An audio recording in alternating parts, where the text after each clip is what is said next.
Welcome back to the Nullified Take channel here on YouTube, where we've got the TNT takes you on the Challenge USA 2 Episode 9. That's right, I'm your host, Chris, and with me again is a man I saw just yesterday as we did our draft for the I think, upcoming Survivor 45 season. Kahuna, how are you doing? Very good, Chris. Good morning, good morning, good morning. I'm happy to be here. Another good episode of the Challenge USA to discuss. And we're only down to one episode a week, so it makes it a little bit easier for podcasters like us. So I'm happy to have a good old chat about it.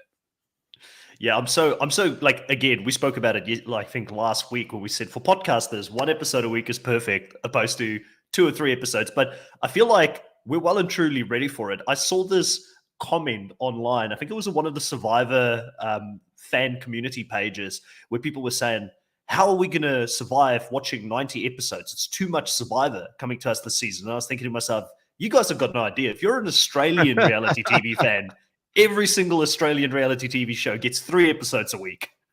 I mean, some of them, even though you get 3 episodes a week, some of them are still 90 minutes as well.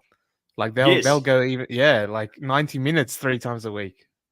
Yeah, like Australians are dedicated when it comes to watching their reality TV. Let's say they have a lot else going on. Well, you're trying to stay in the house opposed to going out where there are things that can kill you. So you're like, I don't want to go out into the bush because there's snakes there or crocodiles. So I'm going to stay at home, watch TV. Let's say hello to a few people here in the live. We've got Elise back. Hello. Oreos. Willie is. We've also got Andre Lee back saying only saw the elimination part so far. We've got Wool, yep, and Oreo again. Aussie. There we go. Oi. Oreo, are you another Aussie in the house, or are you tuning in from somewhere else? I'd like to know. Like, I don't believe we've asked you before. All right, let's get into the episode. What did you think of the episode as a whole, Kuna? Did you like it? Yeah, I thought it was a good episode. I mean, I'm not the negative Nancy type anyway. That I see online so much that people hating on seasons, and I'm like, Why? I don't see what you're seeing. Like, am I missing something? Because I think it's got strong competitors. They're innovating the challenges as they always do. Sometimes they work, sometimes they don't, but they're trying, right? And I think this specific episode, the daily, it's a bit. We'll talk about all of that. We'll talk about it. All of that. Things that are bringing it back to even like the original carnival game style things, which I'm a fan of. I like it, I like that they're mixing it up, and you bringing up the whole fact that they keep innovating and doing all these things. It was cool to hear Banana say what I've been saying for the last 2 or 3 seasons now, where I keep giving the challenge credit for innovating and adding to the carnival games or bringing new elements to it, which I believe, like, I'm not going to lie to you. When I watched the challenge this week, I had the biggest smile on my face because it is becoming my favorite reality TV show, without a doubt. I've been on here for such a long time, always Survivor first. And I still love Survivor. But man, Survivor 45 has got some pressure on its shoulders. Like, I wasn't as excited going into the draft yesterday for Survivor as I was watching the episode for the challenge. And this is coming from a Survivor diehard fan. Like, I'm really starting to lean that way. And I don't know what it is. I like the format of USA. I like the format of World Championship. I like the fact that it's shorter episodes, like less episodes, and we're getting through the meat and potatoes a lot quicker. Where I think going back, like if we start covering 39, if the season's a dud, it's going to be a slog. But at least in these types of seasons, if it's a dud, it's over pretty quickly and we get to see another season. So yeah, like the 12, 11, 12. We don't know yet if it's going to be 11 or 12 or 13 episodes, but we know it's not going to be like 22, 23 episodes of Ride or Dies or whatever, you know? Yeah. Will Fraser said, I definitely struggle keeping up with that many episodes. Will Fraser's my boy. It's The Wheel of Time. I'll be covering The Wheel of Time with Will just after this. Welcome to the live stream here, Will. Dolores saying you're looking good. Dolores is our hype woman, Kuna. You know, She's everybody always the needs a best. Dolores in their life. We love Dolores. Thank you. We love Dolores, 100%. Danica saying, be there soon. I'll listen in the car. Danica's like, I feel like Danica, she's always out and about. Like, she's never at home. Like, clearly she doesn't live in Australia, you know? Whenever she listens to us, she's always out in the car. So it's always good to have you here, Danica. Dolores saying, when you get to it, I'll be curious as to what you think of when TJ pulled that ball. Okay, we'll talk about that. Lena says, this has been a great season. These Survivor women have been wonderful to watch. Yep, very strong women indeed. And then Lena saying, yes, love the Wheel of Time. Yep, well, Lena, will hopefully see you in that live next as well. But let's get into this episode. So Tyler comes back. He's just done his first elimination. He feels like he's in a good spot, like he's just won one. Obviously, they lost a Big Brother player, which now finally Big Brother is kind of waking up and they're like, well, we're taking too many shots here. But Tyler feels good in the sense that at least now he's gone in the sand. He knows what it feels like and believes that he can win more moving forward. Do you think this is a good sign that they showed that little bit of a clip there of Tyler talking like that? Do you think we could potentially see him go into the sand again in the future and maybe go on a bit of a run now that he's sort of, got his maiden win? I mean, Tyler's sunshine in human form, right? According to Alyssa, which is such a good descriptor for a person, and he's got that golden retriever vibes for sure. I do think he's a genuine nice person. Yeah. Having the confidence after, like, what we've literally just talked about is how the challenges are changing, how they innovate, how they're doing things that they've never really seen before. Tyler coming back from the spool, too cool for spool. I don't know if that should give you the confidence to go, oh, I did that weird thing that no one's ever done before that took us 3 hours. We spoke about this, last week. I feel like just yes, it maybe doesn't show how good you would be in a sprint, but showing the resistance or the mental strength to keep going in a challenge that is that difficult. I think there is something about that. And I guess the same thing, that endurance of not just the body, but of the will, of the mind to put up with it and all that sort of thing, probably would have helped Sebastian a bit in this episode too. If you so yeah, I mean, Tyler seems very competent. I do like the guy, but there's some beasts left in this game, and if he's going to be going down consistently, I don't like his chances, to be honest with you, because it's not like it will be that type of challenge every time. There may be one where he runs into a hall brawl against a Fessy. He runs into a puzzle against Wes or something. The spelling bee competition against the Josh, for instance. I mean, how's that going to go? Give him the goof. There's a murderer's row left for him to get through if he's going to go on a run. So it's ahead of him, but he certainly seems competent, definitely. Yeah, I like Tyler. I don't think Tyler, we've seen a lot from him this season in regards to his strategic prowess, but I also think that the challenge is such a different show. You come into the show, you don't necessarily have the numbers. But then again, the same could have been said about the Survivor girls who have really taken control of this game. I mean, early on in this episode, we see Michaela sit Chris down and kind of like talk to him in a way like, hey, what are you doing in the game, buddy? Talk to me. Yeah. Why are you being this person that is talking to everyone? And it was such a almost like mafia boss type of move where she's like trying to keep her henchmen in check. And I found it quite hilarious because between the two of them, Chris has actually won a show. She hasn't, but she's sitting him down right now, and she's got the power in the game. What do you think of that scene? I loved it. I love Michaela. She's just solidifying herself episode after episode as a favorite of mine.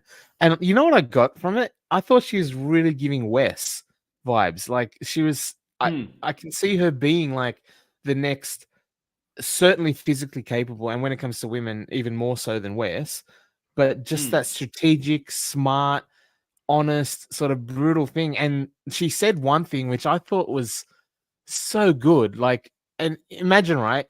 if you close your eyes and just listen to what she said, I swear it would be like it was coming out of Wes's mouth, right? When she goes something, I think it was like, my skill is seeing what problems lie ahead and solving them before they happen.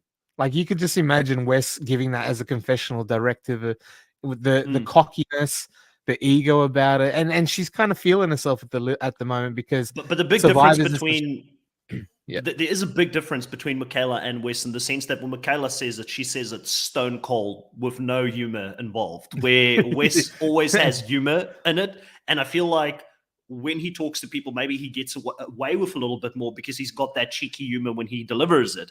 Where if I was sitting on the opposite side of Michaela, love it for a TV moment, but I'd be like, I need to check her. Like, I need to get her out at some point because she's coming for me, like, type of thing. So I feel really, like I would have taken it a bit differently. Chris is handling that in, like, this episode for Chris is such a roller coaster because I feel like there was ups, there was downs, it was all over the place. And someone calling you out, or at least, yes, very brutally honest and very stone-faced that Michaela is, but I feel like she was trying to say, hey, man, like, you've got us worried. Like, you need to understand, if you're Survivor Strong, we're not feeling it, and you need to understand that and what's going on. And this idiot goes, well, yeah, I'm really working with the people that I like. Well, who's that? Not you. It's the vets. like, why did you say that? Like, like, especially coming from Survivor, right? Are we in this together? Absolutely, 100%. We're going to the final four together. You know what I mean? Like, you need to kind of allay those fears, even if you are working the vets. But he's basically saying, look, she's going, hey, man, you're being a bit sketchy. We're a bit worried about you. He goes, are you? She goes, yeah, to be honest with you, I am. And he goes, well, you have every right to be because I'm working with the vets. Like, what kind of strategy is that? Yeah, but what I didn't get is there isn't even that many, like, non-Survivor girls left in the game. Almost all of the girls in the game are Survivor girls. So, like, what is he supposed to do in that moment? Because I think the only thing he could say to her is, listen, Survivor girls, they're good with me. Like, I'm from the guy's side, because the vets he spoke about were all the guys. He didn't say he was working with Tori. So Tori and Alyssa S are the only other two girls, right, that fall outside of the Survivor group in any case. So I don't really know how that's much what more, he should have said, right? Yeah, I don't feel like it's that complicated. Like, was he just that bad at ensuring her? And then I feel like it's funny because, you know, again, in this episode, we see Chris have that moment where he talks to his wife, right? So he has the scene where he talks to his wife. And by the way, his wife seems like the best partner ever. Like, because she's just like, I hear you, I'm here for you. She wasn't giving him advice. She was just there for him. She's just looked like such a good supportive partner to have when you're spiraling and you're having this moment. So Chris sort of has this moment where he complains again about us, the Survivor fans, because we don't rate his strategic game. Well, buddy, how can we rate your strategic game when you were voted out third in the season? It is what it is. Like, the proof's in the pudding. You got voted out early. I give him credit for being able to use the theme of that season to come back in the game, which I think is now helping him in the challenge. And we'll talk about that a little bit more later on. I think that theme actually prepared him for the challenge, because in the challenge, you can't just vote someone out either. You have a way to fight yourself back in the game, similar to what happened in the Edge. And I think that is where Chris thrives. He is that kind of player. So maybe the challenge was made for him to begin with. But when you look at his social game, even that season, he got caught out talking to too many people, and word got back to the two main players in his tribe, David Wright and Kelly. They compared notes. They voted him out. Same thing happened. It just happened a lot earlier on. So clearly, this is within his character to make too many deals. And yeah, I don't know what he wants from us. Like, strategically, mate, you're getting found out. You're getting found out again this season as well. It's nothing against you as a person. I know you want to be known as the strategic mastermind, but maybe you're the Derek Kaczynski. Maybe you don't have the best strategy, but you're just good at eliminations, and then own it. Look, he's not. I think it was a really bad PR sort of campaign from Chris. Like, if we skip forward a little bit, the bit where he's I guess after maybe we'll talk about once the nominations are all done and stuff. Yeah, I think we're skipping ahead on quite a few things, but yeah. But I when he had the conversation with his wife, when he was getting sort of grilled by Michaela, I was like, oh no, this is not good. Great. This is not looking good. And then I was like, hang on, if he's either going or he's going far, because there's not many people that get that that edit, like especially in the challenge. He's getting I know it was their anniversary and stuff, so maybe that's why it kind of had that little bit of extra, not drama, but like heartstring pull. But I was like, hang on, is this a good sign then? Like when I find the outcome at the end, like is it maybe good that he's getting all this attention for Chris, or bad that I thought without seeing the result at the end, I was like, this is horrible. We're saying goodbye to Chris. But yeah, like I'm not sure. Like not everyone gets an edit like that in the challenge, you know? 100%. Let's read a couple of the comments here because we've gone on a bit of a tangent, see what people are saying in the chat. Lena's saying, I love her candor, speaking about Michaela. We've also got Danica saying, I'm hoping all the rookies and non-vets that Tyler and Michaela make it to the finals. I don't hate that. I like both of them.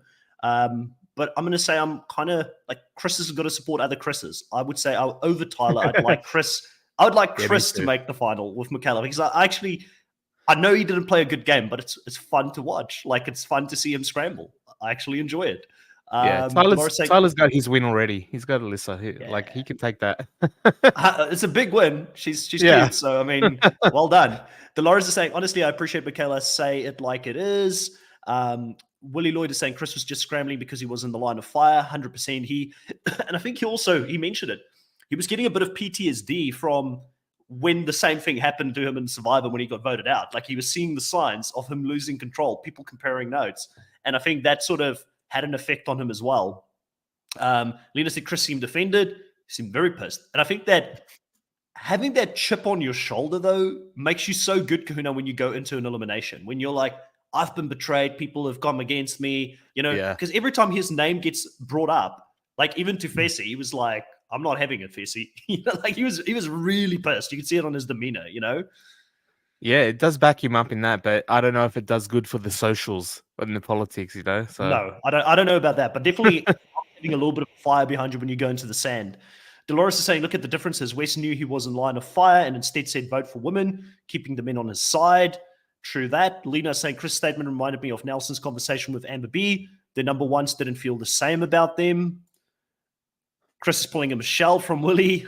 I think he is, but I do think the big difference is, and it's funny because I mentioned this, I think it was when we did rankings, power rankings with Reality Realness a couple of weeks ago, when Michelle kind of fell down the picking order on my rankings, where the first week I had her a lot higher, and she started falling down. And I said, the one thing that keeps getting stuck in my head is how terrible she was at immunity challenge. Not athletic. Like, she's good at the puzzles, she's good with math and that kind of stuff. But I remember there was a challenge in Winners of War where she had to, like, she was struggling to walk over a balancing beam. And she had to do it, like, I don't know, 7 or 8 times in the edit. And this episode kind of, again, showed that Michelle is not, she just doesn't have that athletic side to her. Love Michelle, but Chris is not that. Chris is athletic. So I think Chris that's can back it up physically. 100%. Yeah. Danica saying they did the same with West, bring in wife baby for his heartstrings. Yeah, that's true. That's a very similar type of sort of connection there. Christina says, hello all. Hey, Christina, welcome to the live. Dolores is saying, is it me or was just rude or Fessy to talk to him with his mouth full of food? I mean, Fessy's rude, right? Yeah. Listen, it's Fessy's world and we're just all living in it. We're just seeing Fessy live out his best self out there on the challenge. Oreo says, I think Chris winning this season for men. That's a big call, Oreo. It's a big call because he's got to get through. He's got to get through Bananas. He's got to get through West, two of the best to ever do it. Corey, who I think is having a pretty decent season so far. Fessy, who's a beast this season as well. Like, I mean, it's not an easy road to the final. It's a big call, Oreo. Very big call. Christina B is saying Chris realized all his top 4 thoughts of him is expendable. And then Dolores, if Chris wins, it's because he earned it. 100%. Yeah, that will be the case if he does end up. Chris needs to realize when he says his big 4 thinks he's expendable, he's either putting his eggs in the wrong basket by saying his big 4 are people like a Corey and a Fessy who've been doing it for years with other people. Like, literally, Corey's been on it for 9 seasons. Like, what? You're not going to make his top thing. And then by thinking that they're his top 4, he's also alienating the Survivor crew. So it's tough, you know. Like, he's putting himself in a difficult position to work out of. I still don't get why the girls are feeling so threatened by him being close to some of the vet guys, unless the vet guys are coming for them directly. It doesn't make sense to me because there is only one other Survivor guy in the season, which is Seabass. It's not like he's turning his back on like a bunch of Survivor guys. And it sounded like up until this point, Seabass was close with him. And then I think it's because maybe he started, like he kind of alluded to this in the previous episode where he said he's happy to work with Tyler. He wants Tyler to come back so that they can take on some big threats in the game. So maybe it's because there was some stuff happening where suddenly he's now talking to Tyler as well, and they found it strange that he wasn't talking to him. Like I still find it bizarre that Michaela felt so threatened with the limited amount of people that are in the game. There is only 2 women that are not Survivor. Yeah. And if, I guess, maybe it's like once they're gone, once Alyssa's gone, if he's saying his alliance is with a Corey and a Fessy, are they going to protect Tori over Michaela? Actually, right? I think we're missing something big here. Now, just thinking it through, I think we're missing something big. I think it's got to do with the fact that Michaela, Chanel, and Desi made that deal with Bananas and with Tori, and they probably want Chris to work with Bananas. And Chris doesn't want to work with Bananas. He's wanting to work with the other guys, which maybe that is the little bit that we're missing in this. Because my brain was hurting trying to think, why does she feel so threatened by him being close to Corey and Fessy and Josh? But it's clearly because it's not Bananas, right? Who's got an actual deal with Survivor Girls. Exactly. And they also know that of the vets, who is Josh and Fessy more likely to protect, right, than the Survivor Girls? Are they going to pick and we see it play out in this very episode, right? Are they going to protect Big Brother girl Alyssa? Are they going to protect vet friend Vacation Alliance Tori? Or are they going to protect the Survivor Girls? So if you're picking their side's coming after ours next. Even if they don't protect Alyssa, once Alyssa's gone, they're not going to take out Tori. They're going to go for Survivor Girls. So that even though they might not be in danger immediately, which they kind of are anyway, because again, it's only Alyssa and Thing. There's no other option, so they have to come for Survivor. You want to make sure that your numbers are solidified as much as possible. Yeah, we kind of avoided talking about this for quite a while, and I think we both didn't want to bring this up because it's a little bit. But Tori and Seabass, like early on in this episode, again, we get the whole thing like, Tori, I didn't expect to come out here and see you, and he's like, I'm so in love with you and all that kind of stuff. I think he even dropped the love word at the end when he was leaving, which was a big bomb. Love you, girl. He went, love you, girl. So yeah. So anyway, so I think that it was interesting that both Chris and Seabass got a bit of airtime before the daily challenge here, and I think as soon as that happened, I was like, they're talking a lot about getting Survivor in there. They're showing Seabass, his relationship with Tori. They're showing a bit of Chris. I know they're close, but wouldn't the best move be to throw the 2 Survivor guys in there to ensure that a Survivor guy goes home? Wasn't my thinking when I saw this play out. How did you feel about sort of getting those scenes very early on? And the reason that it's an ick, like I don't want to hate on everything Tori does. Like, I mean, we've spoken about it a lot. There's a lot of hate out there towards Tori, but she kind of brings it on herself when she's got like a new boo every single season. Like next season, she'll have someone else. Yeah, I mean, first of all, Fessy giving advice to, hey, I don't know if hooking up with people is a good strategy on this game. Like the biggest hypocrite in the history of the game. Like, what are you talking about, Fessy? Like, was it maybe just... This is like the first season. Yeah, was the first season he's not doing it. It's literally the first season. Like, it's because everybody knows it. Season, there was like multiple girls in one season.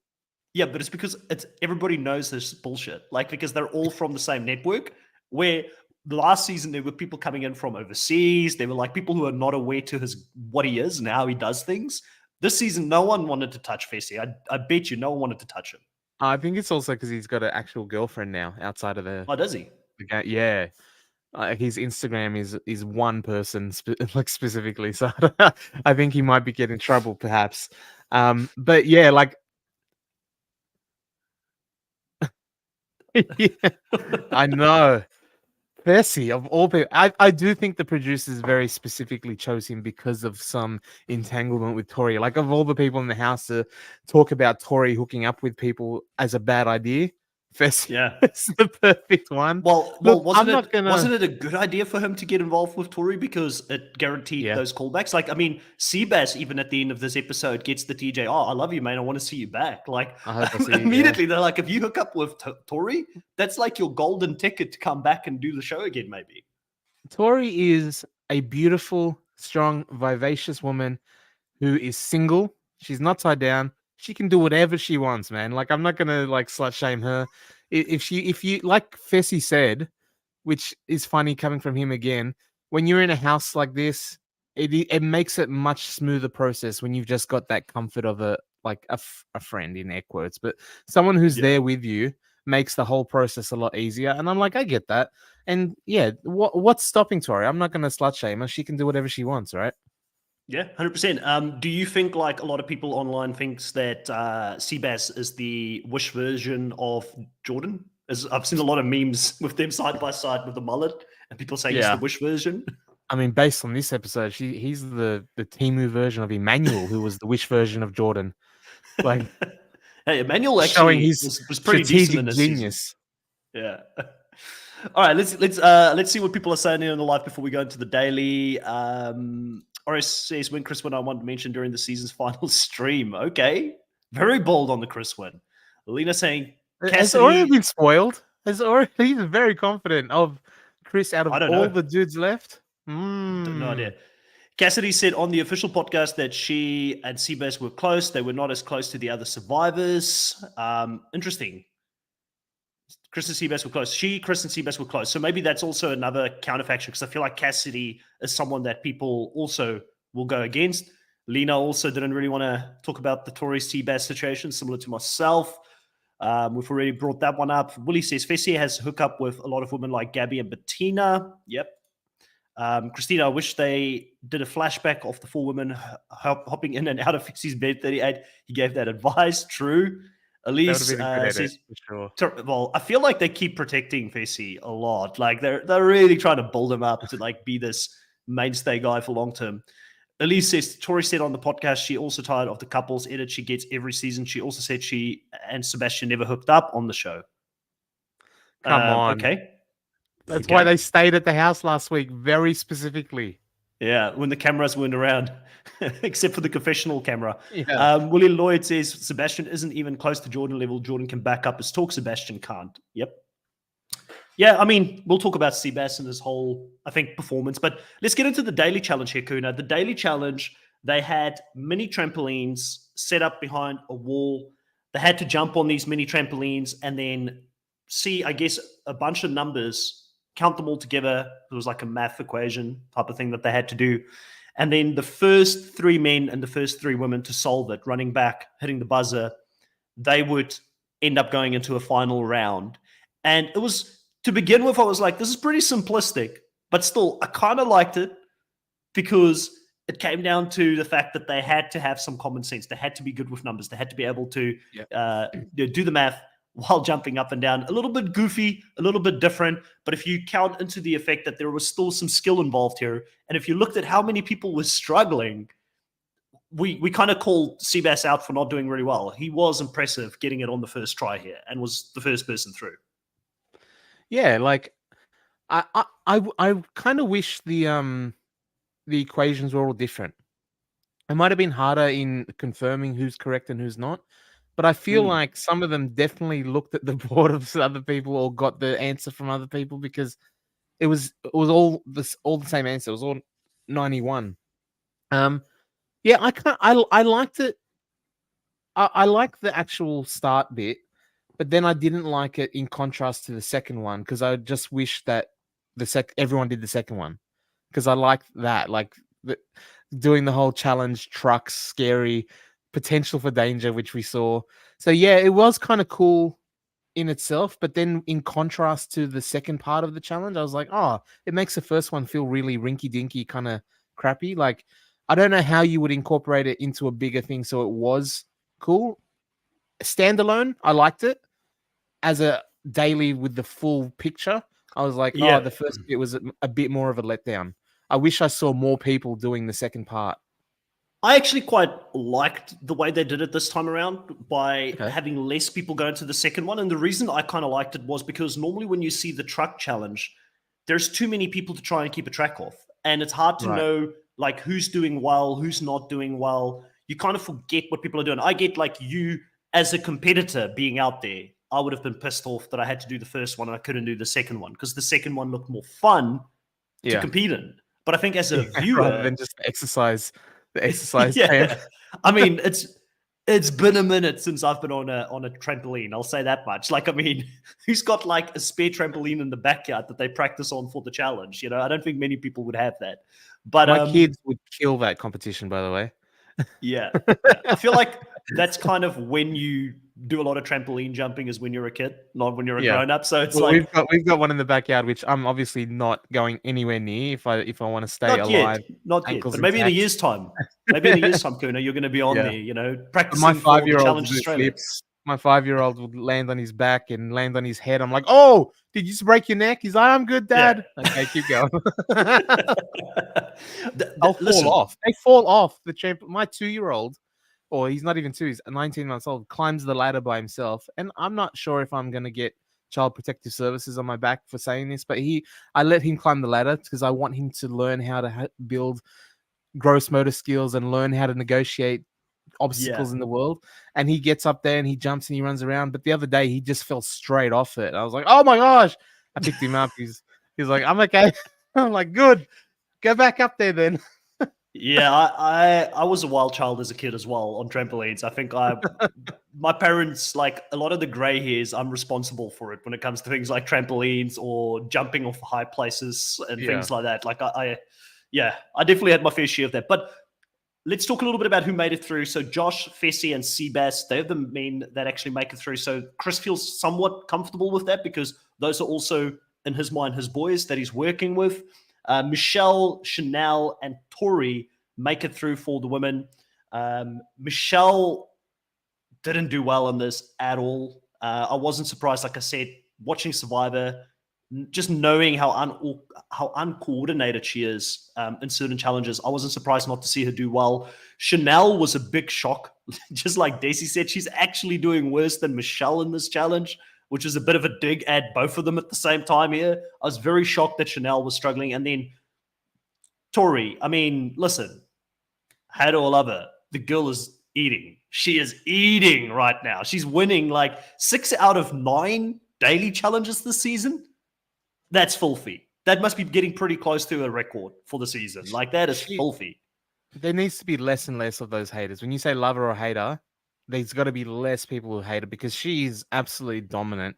In a season where Wes, I said last week's episode, Wes has said this is the strongest female top 8 that he's seen ever in the challenge. I disagree with, but it's still a very strong female cast, especially getting towards the pointy end here.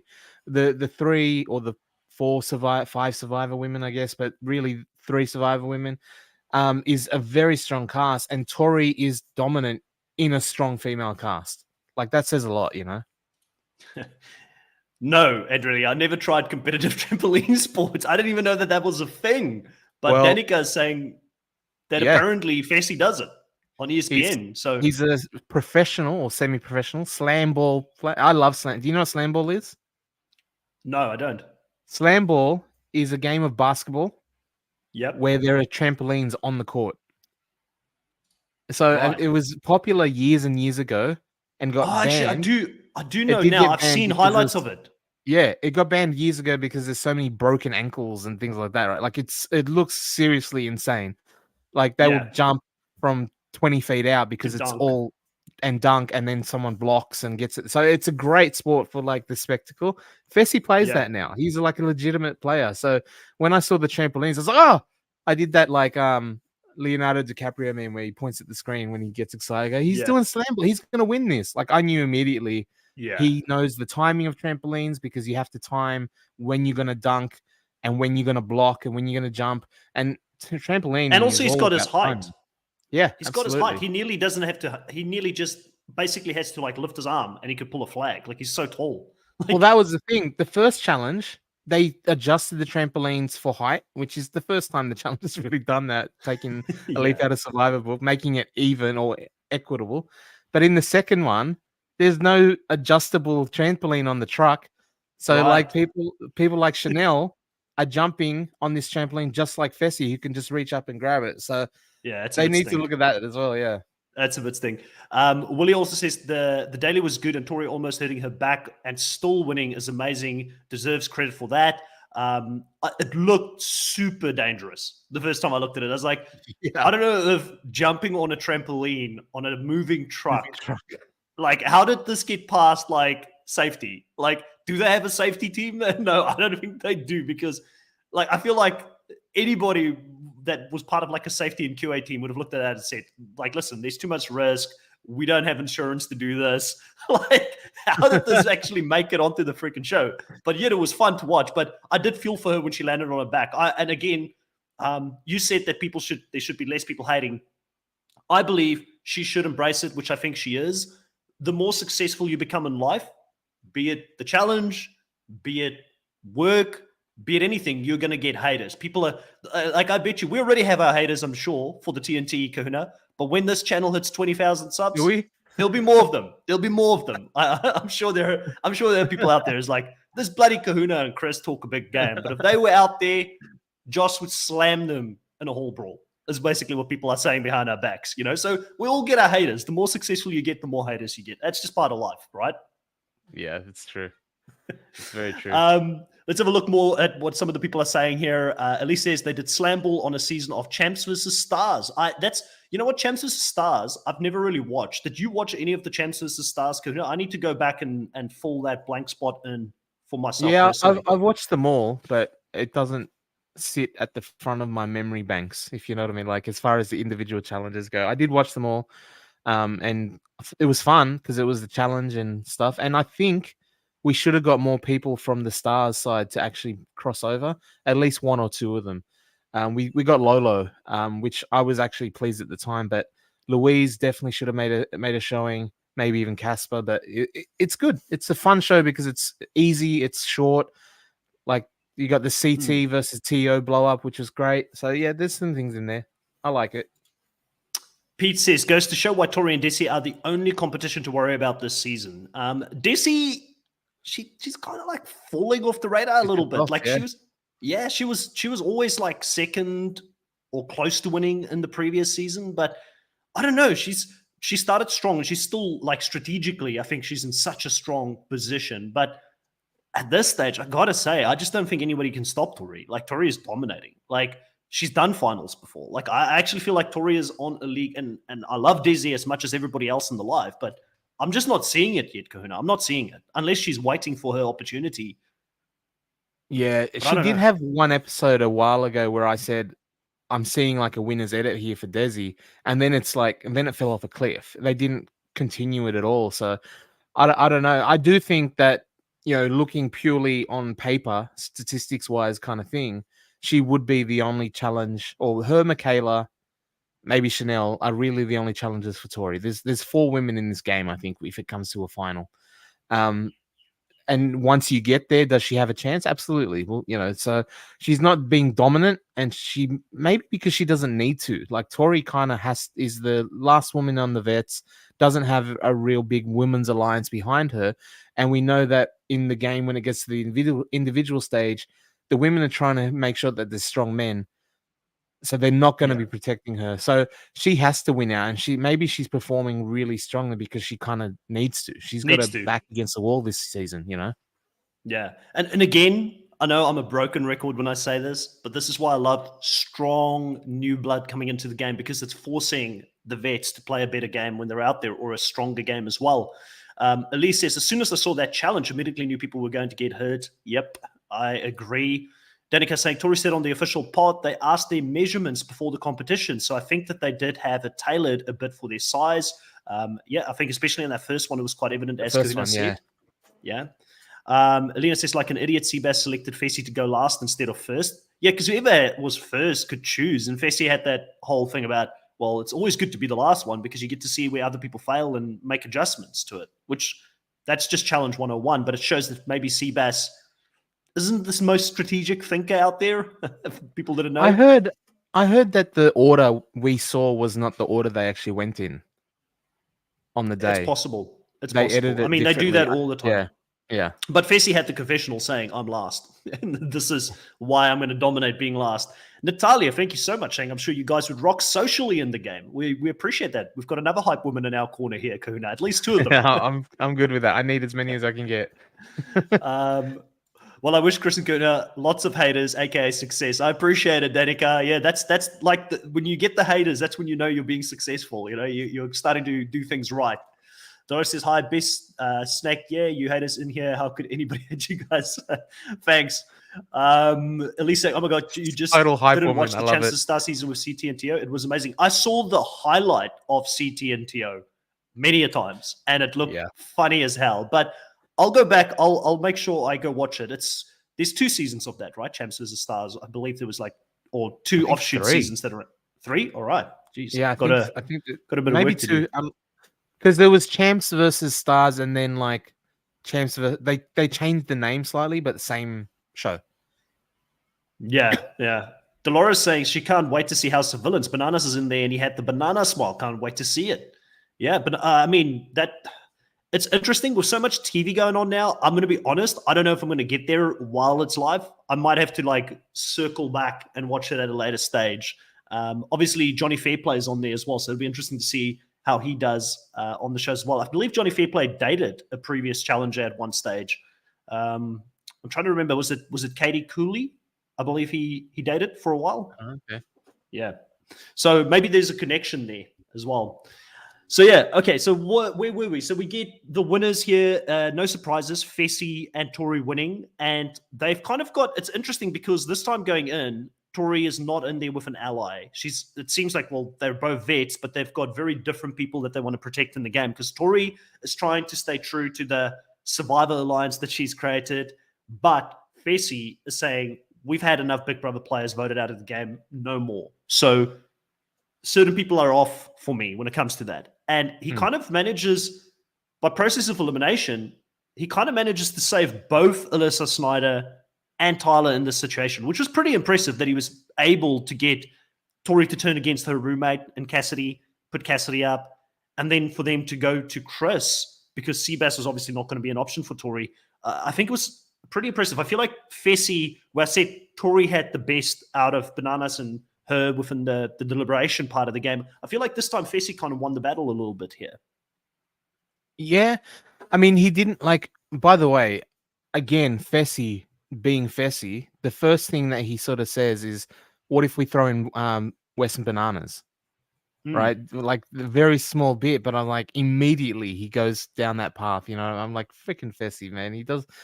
It's messy. But yeah, like Fessy did get his way here, and Tori didn't really have a lot of options. You know what I mean? Like if she wanted to protect Seabass, if she wanted to protect Bananas and Wes, like what other she has to concede something to him in order to have that facilitate that negotiation. I think Fessy got exactly what he wanted, but it's because of the numbers and the way the alliances are kind of working out. She didn't really have a lot of options to give him beyond what he wanted. Yeah, no, that's true. And I think that it was good to see.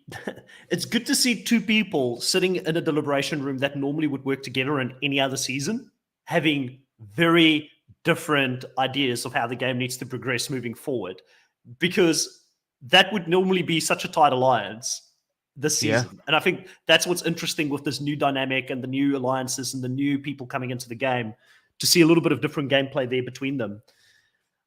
After this, we've got the whole Fessy fallout with Chris saying it's a game with his mouth full of food. And Chris saying, well, if you didn't want to vote for me, you just didn't have to do it. Being very short with him on it. But obviously, Fessy's got some, like you said, Chris is just reading the game completely wrong at this stage. Like, Fessy's got people he's played with for many seasons. He's not going to throw them in there. Like, Tyler is someone he played a season with. Josh is his boy. Corey's his boy. He was never going to throw them in. And then I don't know why he didn't take a shot at Bananas, probably because Tori's protecting Bananas to a certain degree as well.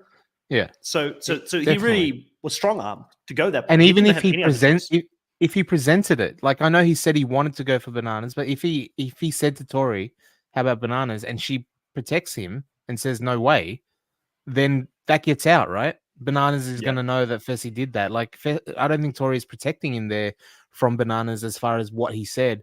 So Fessy kind of played it pretty good to get his way and also not show his cards, that he wouldn't be upset. I think if Tori wasn't the winner and it was anyone else, Bananas was definitely going in, or Wes, like for sure.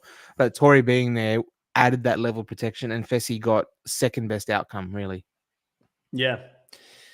All right, so we go into the club scene, and at this point here, Seabass becomes a little bit messy for the first time in the game. He's trying to make a move. He wants to go against Corey, who he sees as a very big and strong threat in the game. And Tori's like, you can't be running your mouth like that. As he is going to everybody, all the Survivor girls, to try and get them together to make this vote. And everybody seems a little bit reluctant to pull the trigger on Corey at this stage. The biggest fallout is the fact that when he gets caught in this lie and Corey confronts him later on, he throws Chris further under the bus by saying it was Chris who brought up the idea. Sebastian's an idiot. This is one of the dumbest moves. Like, Corey is the worst pick to go after. He doesn't know that Tori and Corey like is working together. Like what? How does he even approach that pick? And to Tori to say it to her, like, yeah. And also, when you're saying picking Corey, he said, how about it's time we get rid of one of the big boys, right? And I'm like, is Corey a champion? Yeah. Is Corey the biggest there? Is he the strongest? Is he the smartest? No. Like, I don't understand why Corey was at the top of his list as like the biggest threat. Like, it was such a weird play with so much downside. Like, I don't. And then, by the way, I love that Tori totally let him hang himself. She didn't say, hey, man, don't say that. That's horrible. Do not tell anyone. You've told me, cool, but I'm telling you, that's a shit idea. Don't pass it on. You're going to get in trouble. She was like, she just did the cringe face on, and then let him go. she's like, okay. I'm like, that doesn't say a lot about how she feels about you, mate. Like, willing to let you just do whatever you need to do, no matter what the consequences. So I kind of dug that Tori let himself hang himself out there, which is funny. Yeah, it was interesting. And obviously going back to the house, this is where Chris's game starts to unravel because a lot of the girls start comparing notes. And then there is a little bit about, Michelle's name having been brought up. There's a flashback about Michelle's name being brought up by Chris, I think, in one of the previous games where he was trying to keep Cassidy safe. So he was willing to sacrifice Michelle above Cassidy. There's a little bit of talk about him trying to get different survivors thrown in at different times and then comparing notes saying, like, listen, Chris is going around with a multitude of plans, and it doesn't always involve. And I think this brings also a little bit more clarity why Michaela felt so sketched out, because obviously she was already aware of that information at that time, and she was trying to get ahead of it when she started hearing that some of their names were being thrown out there. And there was this really interesting scene that kind of stood out to me, is where Chris is so desperate that he goes up to Bananas and West, two people he's got no game relationship with. And he's trying to pitch to them about being saved in the game. And then both Bananas and West just being like, buddy, like, you're starting to find out, like West is saying, I think it was Bananas or West, said he's got so much potential in the game, but the social game is his weakness. And it's coming home when to he's got nothing to offer, and he's going up to those two guys to try and get saved. It was such an interesting scene with Michelle coming in, sitting down there at the same time as well. And Michelle walks in, and West goes to him. He's like, Chris is trying to explain his way out. By the way, Chris's PR campaign, horrible job at it. I think I could have explained it. He couldn't be a politician because I think the edit really did him dirty here. Chris didn't have that many options once he was nominated. Like, if he said because he was talking to Cassidy that Michelle would be an option after Alyssa. Alyssa should be number one, then Michelle. He's talking to Cass, and that got back to Michelle. Michelle walks in and goes, "You're putting my name up?" He goes, "No, I didn't. I'm not pushing you. I said it's an option on the table." And West goes, "So you're saying she's an option on the table to go?" I'm like, what? But the thing is, right, when you look at the numbers and who's left, if he's trying to be Survivor strong, Tori's safe, Cassidy's already in elimination, right? If Alyssa is his first option, he said Alyssa's first.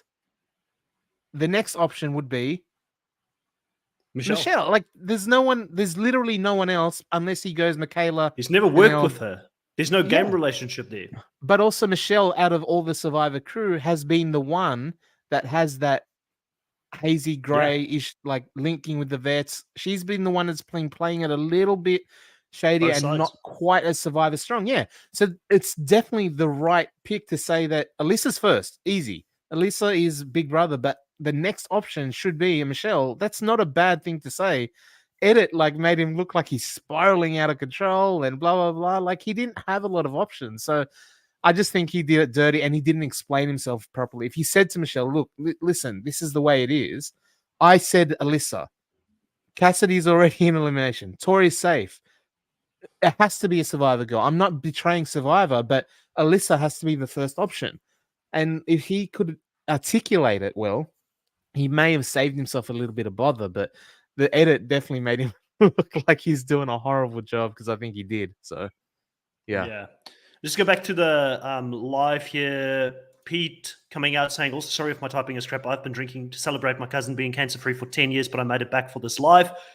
Congratulations to your cousin. That's massive. And also saying here, she only had a 2.5% chance of survival and she made it like a badass boss. That's awesome.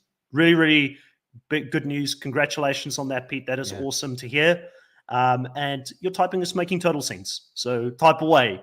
Oreo says really wants Chris and Desi to win a daily. Elisa saying congrats. There's a few people saying congratulations in here. Elisa saying Corey is the biggest size-wise. Fessy is close, but he won. I think Sebastian wanted physical big guys to go head-to-head. Corey's not bigger than Fessy. Fessy's 6'4" so. or something. Yeah, Chris is bigger. He's just bulky. I think Corey might be the smallest. I think just Corey's like stocky. But Corey's he's stocky, more but he's like 5'9" or something. He's built like a sprinter, more like than, I don't know. Yeah. This is kind of how I look at him. Willie says Sebastian wasn't being a total idiot because he wanted to go after a vet like Corey. He just told it to the wrong person. But then again, he should have said he wanted Bananas or Wes out. Yeah. Like, why do people always not take a shot at Bananas and Wes? Which I think Corey should be at the bottom of his list as far as who he wants to get out from the vets. He's the least threat of Bananas, Wes, Fessy, right? Yeah. I've heard about that podcast, Danica. I haven't watched it yet, but apparently it was pretty cringe on the official podcast. Pete says Wes and Bananas knew what they were doing there, and it was perfection. Obviously, Pete, that is amazing news. I'm really, really happy for you and your family, mate. That's really good news to hear. Yeah. So looking at it here, obviously, the last thing was also just Josh being the grown-up saying to him, mate, sorry. People compared notes, like your game, like it's coming down to the fact that, there's nothing you can do. People have compared the notes, and for him to be like the grown up in that situation was quite surreal to experience. But going into the elimination, Seabass receives 6 votes. Tyler receives 5 votes. So still quite a lot of people in Survivor did stick together and still voted for Tyler in this spot. Alyssa with 1 vote, Bananas with 1 vote. And then Seabass does get called in to do this elimination, which is called Trick Boom. What did you think about this elimination? The one Bananas vote that made me laugh. I swear I want to know who just threw one random vote at Bananas. That's great. The elimination, I liked it. It's not like a headbanger or anything like that. But it's a very different and new skill that's required that we haven't really seen before. And I do like that this feels like a million different TikTok videos of it's the dude perfect trick shot thing, like where you just watch. I don't know if you've fallen down this rabbit hole before, Chris, but it happens to me a lot where I just watch some guy throw a disc at his Nintendo Wii for an hour until it finally goes in and it finally hits. And then it's like it's just that build up of, is it going to happen? Is it going to happen? Is it going to happen? And it does. And it's such a payoff. Like it's a small thing. It's not a big deal. It's just bouncing a ball off a couple of things, but you have to place them right. And you saw 2 very different approaches as described by Michaela, which was great when she said the way Chris kind of was taking the scientific method, testing the air quality, how much wind there is, all that kind of stuff. Yeah. She's great. But it does show the 2 different approaches that you can take, because Seabass was the opposite. He was just like, put it here, throw, and see what happens kind of thing. Chanel saying that she's very nervous for Seabass because Chris is really smart opposed to him. She's like, Seabass is not the smartest guy, but Chris. What about Tori saying that she thinks Seabass will do good because he looks like a frat boy that would be playing beer pong? I was like, I think Chris looks like a former frat boy. Like Sebastian is like the hippy dippy, like.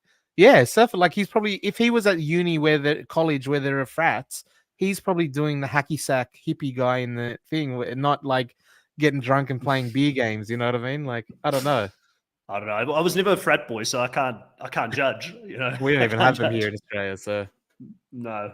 But yeah, it was an interesting challenge. I don't know if we learned much from this challenge in regards to their ability. I think, again, Chris is just showing that under pressure, he's got the ability to remain calm, and he's got the ability to keep going and figure things out that is like because Survivor a lot of the times can also have like carnival type of games. Like I even think that the game he had to come back in, like for Edge of Extinction, had that really weird thing that they had to do with the two ropes, and then they've got the snake with a ball that they've got to take up to the top. Yeah. Like, and he's good with strange things like that, and that's why I feel like Chris should really be coming into his element right now, because he's an outcast, just like he was in Survivor. Everybody is going up against him, and they're showing us a lot of flashbacks of that experience on the show. So I get why Oreo is kind of on Chris as a potential, because his edit is strong. He's got a strong edit. Like, they're showing us a lot about where he's coming from, why he's trying to win.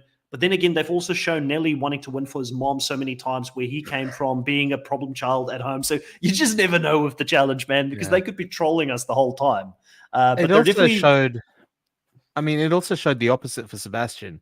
Even though TJ said, I loved you, I hope I see you back. I think he choked this. I think he choked it because he was in it, and the edit was great on this, by the way, because it showed Chris getting very close and thinking, oh, he's right there. But then Sebastian got so close and it rimmed out. And instead of just like adjusting the throw 1 inch to the right, or like maybe slightly like leaving the things in place or slightly change, he just went down after rimming the ball out and completely moved all the platforms. Like, he completely, like, I think he choked at the end. The pressure, he was like, oh my gosh, that was, and he just moved it all and stuffed it up completely. He could have won that. Yeah. Christina, totally agree with you. I'm glad I don't have to watch Seabass simping on Tori anymore. 100%. It's just not for me. It's just the desperation. It's just too much for me, man. Like, why are you so desperate? You know? Is what makes it such a Wes move. And since Michaela looks up to Wes, but doesn't trust him, I would make sense. I think that they're thinking that Wes might put a vote at some stage against Bananas. I don't know. Or it might have. I don't think it was him. I think Wes even said he ended up not. He voted with. Yeah, he voted with Sebastian. He voted with the crew here. But I think the big thing here, obviously, is like Chris winning. A lot of people are saying he's the underdog. He's going to continue to have to fight his way to the end, which will be a difficult road to the end if he has to go in elimination after elimination. And Chanel also sort of brings that up. But then Wes is saying he wants to utilize that because Chris is desperate right now. So he's in a position where he doesn't have many friends. Maybe Wes can leverage that vote. So it's going to be interesting to see if he's able to do that or not, because at certain times, Wes has not had much control in this game as well. It's very impressive how both Wes and Bananas have had the ability to kind of go undercover and take a couple of steps back while other people have been fighting the whole time. At some stage, you've got to think that these newbies have got to wake up, and they're like, we've got two champions in this game still. Like, one who has won this game, 6 or 7 times, the other one who's done it 3 times. We don't want to go up against either one of them in a final. But the women do. They want to have them. The women there, do, right? yeah. Yeah, so the men's got to come together. The men's got to come together here. What are the numbers, though? There's 7 people left, right? There's Josh, there's Fessy, who both I don't think want to go up against them in the final. There's Corey, who I don't think will want to go up against them in the final. There's Tyler, who I don't think will want to go up against them in the final. And there's Chris. There's 5 guys still that could make something happen, even if it's just voting them in. So I still think there is leeway. The problem is which women. Though. You've got the hopper. Yeah, like Tori is the problem here. Tori's always the problem, because if Tori keeps winning daily, she's going to continue to block the Bananas vote or the West vote. Maybe she'll be okay with the West vote, but she'll block the Bananas vote because her and Bananas seem to be very close. Yeah. Yeah. So please, can Tori lose this next daily, is what I'm saying. You know, and can we have like a random person win it, like a Cassidy, or dare I say it, Alyssa Snyder win it, and then we've got it. That's like the chance, because maybe Michaela, because I feel like Michaela wants to become a legend. I can see Michaela winning and being like, you know what? Screw it. I'm taking up Wes. I'm taking up Bananas because I want to be the Banana Slayer or the West Slayer. That'd be great. I'd love to see that happen. Let's manifest the Michaela win for the next Daily Live. Let's manifest that. The Michaela win. And if you're not a Bananas or West fan, because I am a West fan, but I mean, I kind of want to. I'd like to see. I don't want to. Sorry. Yeah, you go. No, I'd like to see how the power gets to Michaela's head and what she does with that kind of Yeah. thing. Like if you, like she'd be like, remember as much as I love Killer Cam, that one thing of Queen Cam for that episode where she won her first challenge and had the power and was taking baths and stuff like that. It wasn't a good look immediately after winning your first ever daily. I wonder if Michaela will let the power go to her head and kind of throw her weight around a bit more. It'll be interesting. Yeah. Oreo says, the day Nelly wins, I'll be proud. I've seen this man become a man, and Nelly is the true challenge icon. I love Nelly as well, man. I'm a big Nelly T fan. I love here's the hot take. Between Corey and Nelly, I'm team Nelly. But I like them both. But Nelly is cool, man. Like, I don't know if they can ever win. No. But they're good TV. They're bringing them back for TV, man. Elise is saying, I think Michaela also doesn't trust West Bananas as a number for him. That's true. W saying, W, welcome back to the live. Saying, Tori's showmances aren't entertaining at all. Either give me Kayla peeing in Corey bed or Messi or nothing. That's a blast from the past. Elise saying, I think Nelly needs to work on his mental before he wins. Definitely. Nelly's got, I mean, to be honest, we talk a lot about Nelly. Nelly's got a road, man, ahead of him to try and get back on the challenge. I don't know if you've seen anything online. He's a while away. Yeah, he's a while away. So, I mean, the day he comes back, it would be a win on his own, just if he can get back into competing, because he's got some work to do after the accident he had. W saying, I'm not a Chris fan, but I need him or Corey to take the final. Got to deflate those vet egos. Too many comfortable people. Well, they brought out this season to create a new champion. And I wonder if it is because we've got champions winning again this season. That's Tori and Bananas or a Tori and Westwind. And they were like, we need to force a new champion. And the only way we get a new champion is by not having champions compete in the season. By the way, them releasing the cast for the Battle for a New Champion put an actual while Michelle was spoiler. on it. Yeah. Yeah. Like, obviously like, she's not going to win. Yeah, spoiler alert. Like, thank you, Bunham Murray. It's a massive one. Yeah. Andrew saying, I just want Challenge 39 to start. At least saying, I can see Nelly winning in a group pair. His biggest chance would have been with Nairus. And I think that's kind of what I see for Corey as well. If there's like a big team type of thing where he gets the right partner, maybe he can win in that way. All right. So we have got it to the end here of this live. If you do like what you saw today and you haven't subscribed yet, we're very close to 2,000 subscribers. Maybe about 2 or 3 subs away. Please consider subscribing so we can hit that milestone and do a very special live to celebrate it in the coming weeks. There's a lot of content coming up on the channel. In about an hour's time, I will be back to talk about Wheel of Time, which is great so far. I'm really loving the season. Have you watched any Wheel of Time, Kuna? Have you gotten into it yet? No. Got to convert you. Got to convert you into it, man. I reckon you like it. I'm not opposed to it. But like I said before, my wife is a big Wheel of Time book fan. And when she watched the first series, she's like, "No, it's not good." I was like, "Oh, okay." It's different. And I'm not. It's different. Yeah. But you haven't read the books yet, though, eh? No. I can't read. So you'll love it. No, so you'll love it. Like, you reckon? So yeah, definitely. The show? Yeah, you'll love it because you haven't read the books. It won't annoy you. Like, so just watch it in a vacuum and have your own opinion about it, and we'll talk about it. But yeah, Wheel of Time coverage next. Then after Wheel of Time, coming up this week, we do have, I believe, Survivor starting. Is it this week? No, it's the week after that. So Survivor 45 content will come pretty soon. So we don't have traders. So it's actually going to be a quiet week. No traders to cover this week either, but we may have some interviews coming up soon for Traders Australia. So keep an eye out for that. We're talking to a couple of contestants as well. And that's for both Traders New Zealand and Traders Australia. So keep an eye on the channel for that. But for now, thank you, everybody in the live. It's been great talking to you. We will catch you guys next week when we talk about episode 10 here of The Challenge. See you next time. Have a good evening. Bye.